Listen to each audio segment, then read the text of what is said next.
Arlington mayor always said, once a giant, always a giant.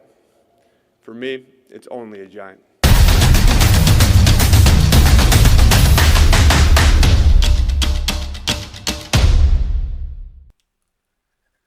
Giants fans, welcome back to another episode of Only a Giant. Happy to be here celebrating a Giants win, believe it or not. Obviously, not many people gave the Giants a chance, myself included.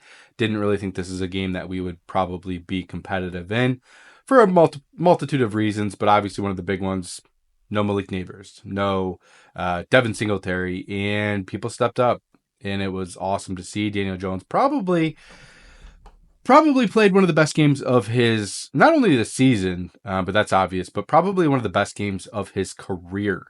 Uh, and really was very impressive. We'll get into that a little bit more here in a moment, but we'll start with obviously I hope everybody had a great weekend. Last weekend here in the state of New York in the Syracuse area was beautiful. I was actually out of town. I was at a bachelor party for my friend Bot, or Jason as some people refer him to, although that's not really his name. His name's Bot. And yeah, so we were at a bachelor party for him, hanging out with a bunch of dudes, a bunch of friends, and met some new people, which was definitely cool. So that was my weekend. Obviously, I hope y'all had a great weekend as well. Then we get to Sunday, and obviously the Giants game, and it's a cross country game.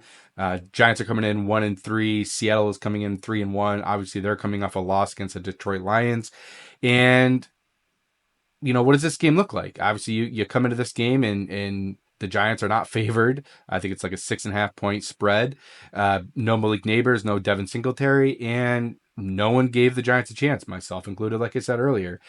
And what did the Giants do? Not only did they win this game, despite the score, they utterly dominated this game. It was honestly impressive to see what the Giants did in this game. And it was a masterclass performance by Joe Shane, and same with Shane Bowen, I think, although there are little things that I could say were left to be desired. Obviously, the end of the half, that touched, or the field goal that we gave up, was kind of absurd. And then toward the end of the game, them driving down to potentially tie the game or take the lead was kind of crazy, considering the fact that really, man, we dominated this game offensively and defensively. A couple things went wrong and really kind of controlled this game a little bit more than it should have been.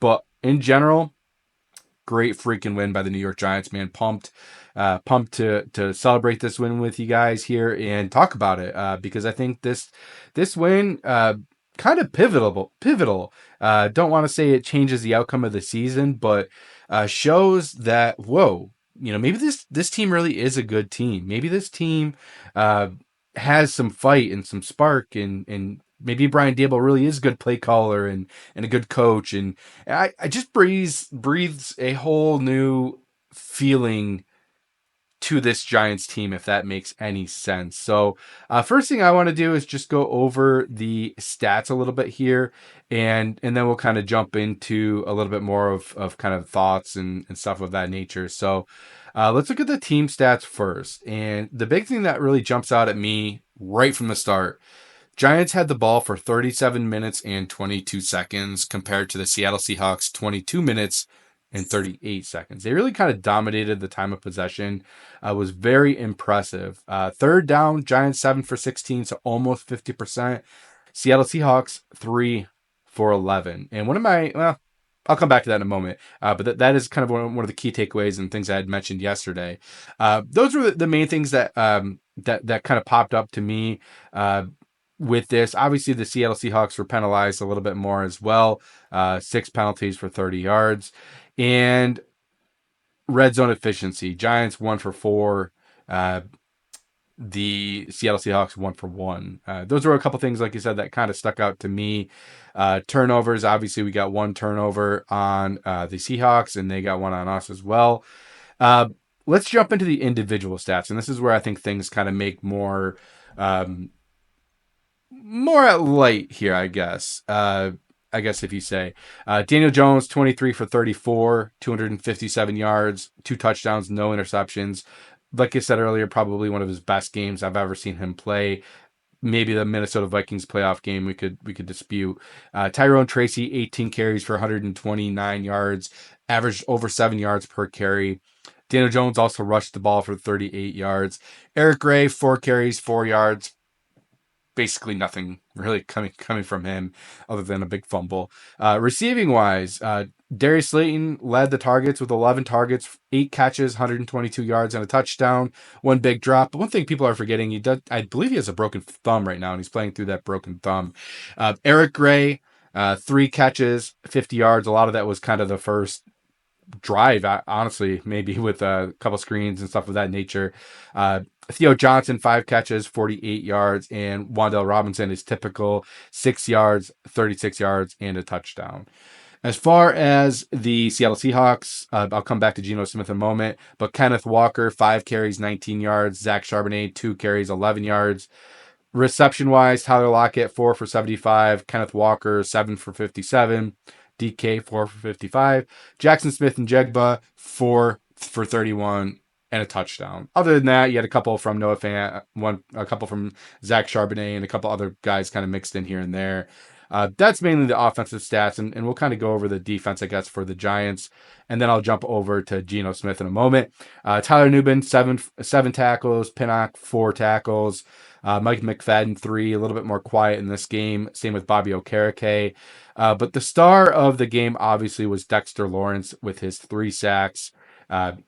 Raheem Nunez-Roches had half a sack. DJ Davidson, 2 sacks. Brian Burns, a big sack on 4th down. They gave Kayvon half a sack. Truthfully, I feel like he should have gotten a full sack, but it is what it is. The other thing I wanted to get to, obviously, Deonte Banks, 4 tackles, 3 passes defensed, a forced fumble, a big forced fumble after a pitiful attempt on a tackle for Kenneth Walker. And then we'll jump back over to Seattle for 1 second, and this is only because of what we'll mention Geno Smith.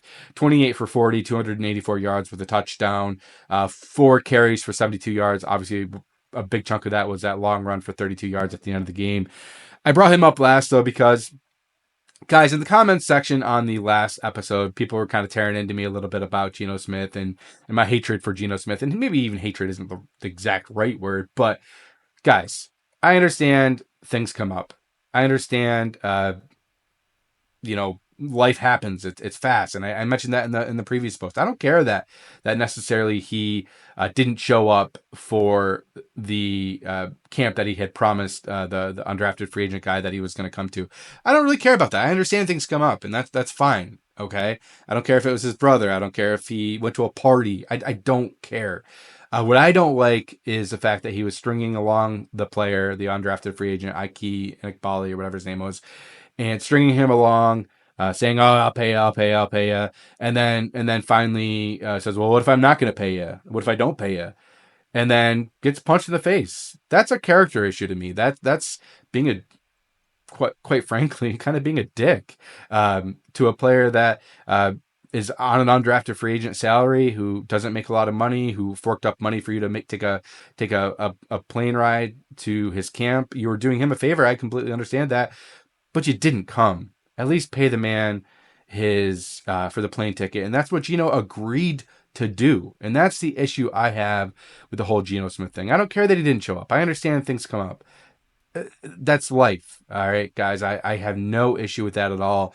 But I just wanted to kind of, bring that up and make sure that we're on the same page with that, because I don't want people to think that I think he's a scumbag for not showing up. I understand things come up. You're an NFL quarterback. You're a 2nd-round pick. That's life, man. It's fine. But the parts that I don't like were just what I went over. Kind of stringing a guy along, not paying him for weeks. This wasn't like I'm not going to pay you for a day. It was weeks going into, almost the start of the regular season into preseason. And Geno paid for it. He got his jaw broken. He had his jaw wired shut at that point. I hope he learned from it. Like I said, the undrafted free agent issued public apologies, did everything he had to do with that. And Geno never issued any statement that I've seen, at least.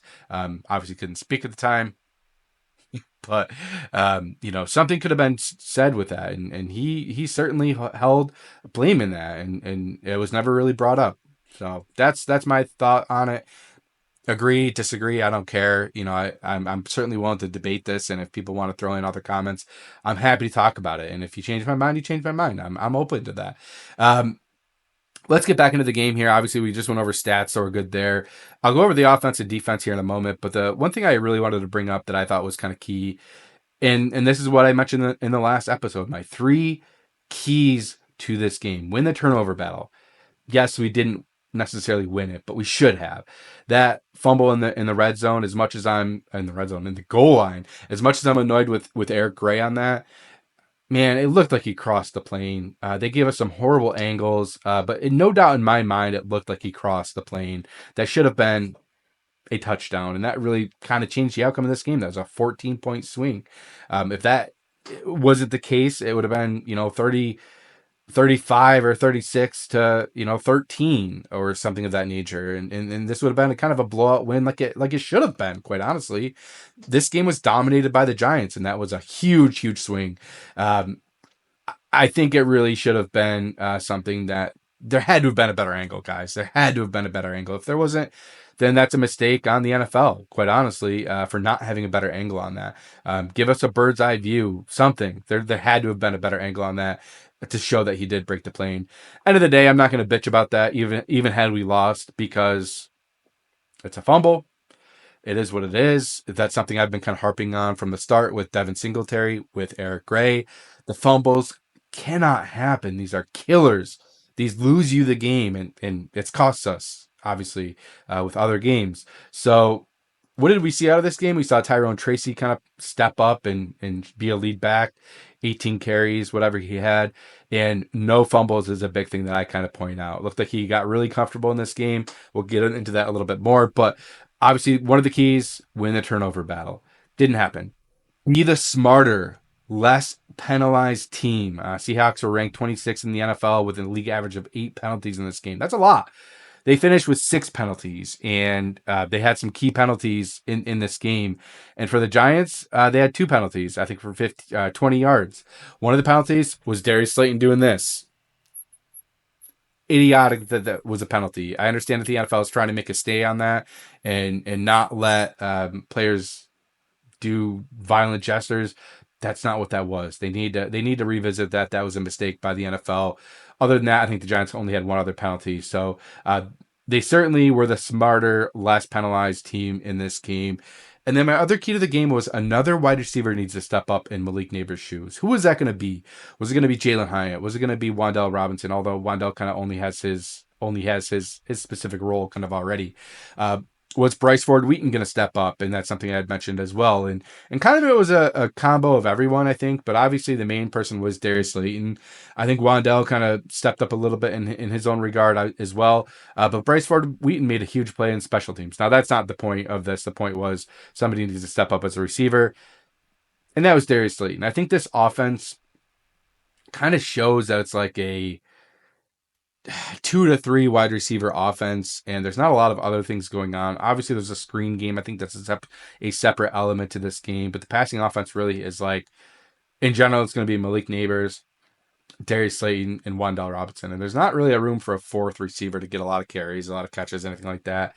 It's almost honestly a 2 receiver offense with Malik Neighbors and Wan'Dale Robinson, or in this game, Darius Slayton and Wan'Dale Robinson.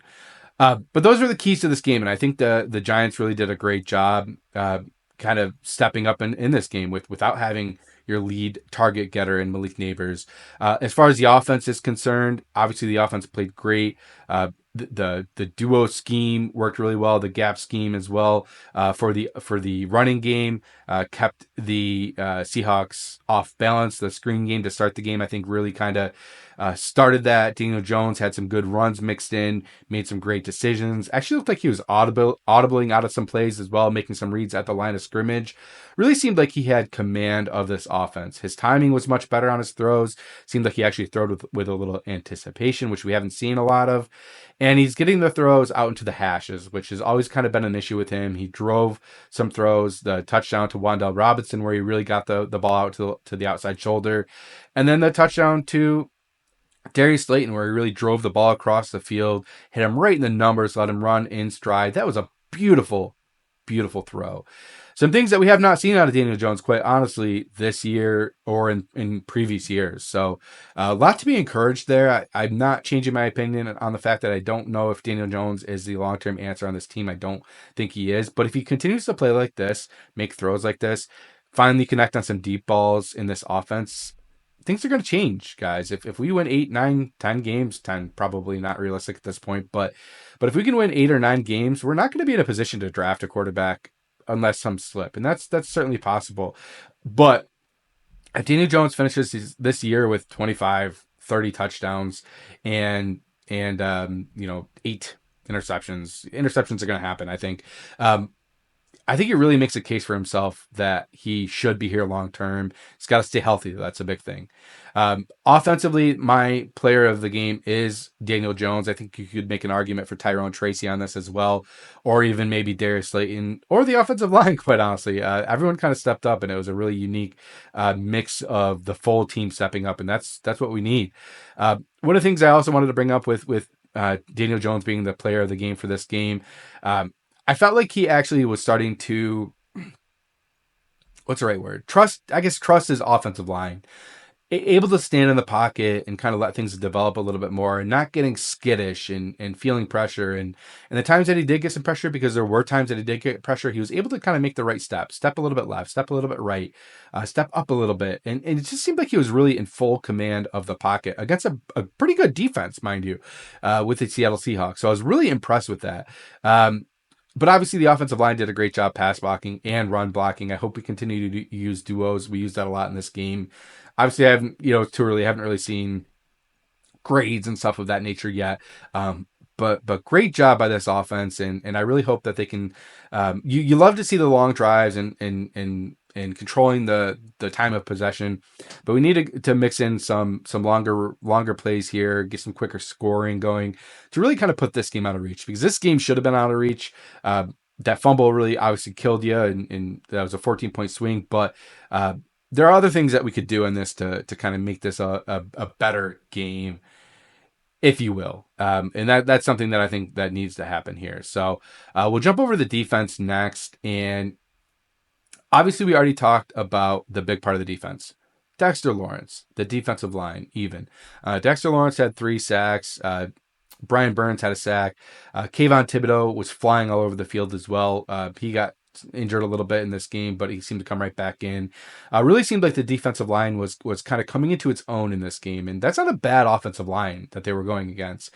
But it was kind of a patchwork offensive line because they did have some injuries. But hey, as Giants fans, I think we've dealt with that plenty of times here. Where we don't feel sorry for other teams when that happens to us, because it's happened to us plenty of times. So defensive line, though, really stepped up. My defensive player of the game is Dexter Lawrence, obviously.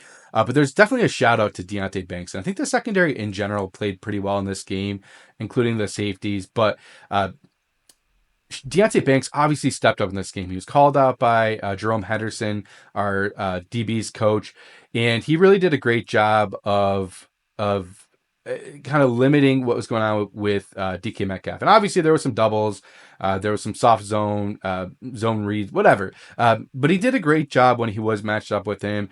Punched the ball out at one point and forced a fumble there, which was big, and really played a great game here. One of the confusing things, obviously, like I said, the defense did well, but it's always very confusing. And I kind of mentioned this in the previous episode, why do the Seattle Seahawks not commit to the run at all? Why is this such a pass-happy offense? I know you do have weapons. You have weapons in Jackson Smith and Jigba, Lockett, DK Metcalf, the tight ends, the running backs can catch. But you have 2 good running backs against a Giants team that historically really has not done great against the run. Why did they not run the ball more? It really, to me, kind of seems quite silly, honestly. But hey, it played right into our hands, and we were able to get the win. So defensively, Dexter Lawrence, you are the stud of this game. But this is really kind of a full shout out to the whole defense. Shane Bowen as well, with kind of a masterclass performance with the defense. You just need to tighten up at the end of the games a little bit and tighten up at the end of quarters. And I think that's kind of the big takeaway with this. But did a great job forcing 3rd and longs, and they were not able to convert those 3rd and longs, which was clutch. Other than that, guys, I don't want to go too much into things without really seeing some numbers, and maybe we'll talk about that a little bit more, grades and stuff of that nature in the next episode. But it was cool to see Elijah Chapman get a huge pressure on Geno Smith. Unfortunately, he did throw it for a touchdown at the end of the game. Just really seemed like a game where everyone stood up. Drew Phillips made some plays. Tyler Newman made some plays, some good tackles. Obviously, the offensive rookies with Theo Johnson making some great catches and runs after the catch. That little flea flicker screen was kind of cool. Doesn't work against everybody probably, but this was a very aggressive defense, so I think it worked against this defense. And they showed it earlier in the game too, to where I think they thought that was going to be flea flicker rather than that little tight end screen. So kind of cool. Overall, though, masterclass performance by Brian Dable, kind of breathed life back into this Giants team and really the fan base to see that, hey, maybe there is a chance here. Maybe this is a good team. Maybe we can go on a little bit of a run here and win some games that we shouldn't. We got the Cincinnati Bengals next on a Sunday Night Football. Daniel Jones coming off one of his best games ever, and a big win for the Giants. Cincinnati Bengals coming off a heartbreaking loss, and rumors going around that their coach could be on the hot seat. Kind of a clash right here where, can the Giants, can Daniel Jones play good on a Sunday Night Football game coming off one of his best games against a historically bad defense this year for the Bengals? And can the Bengals right the ship? This is going to be a really interesting matchup.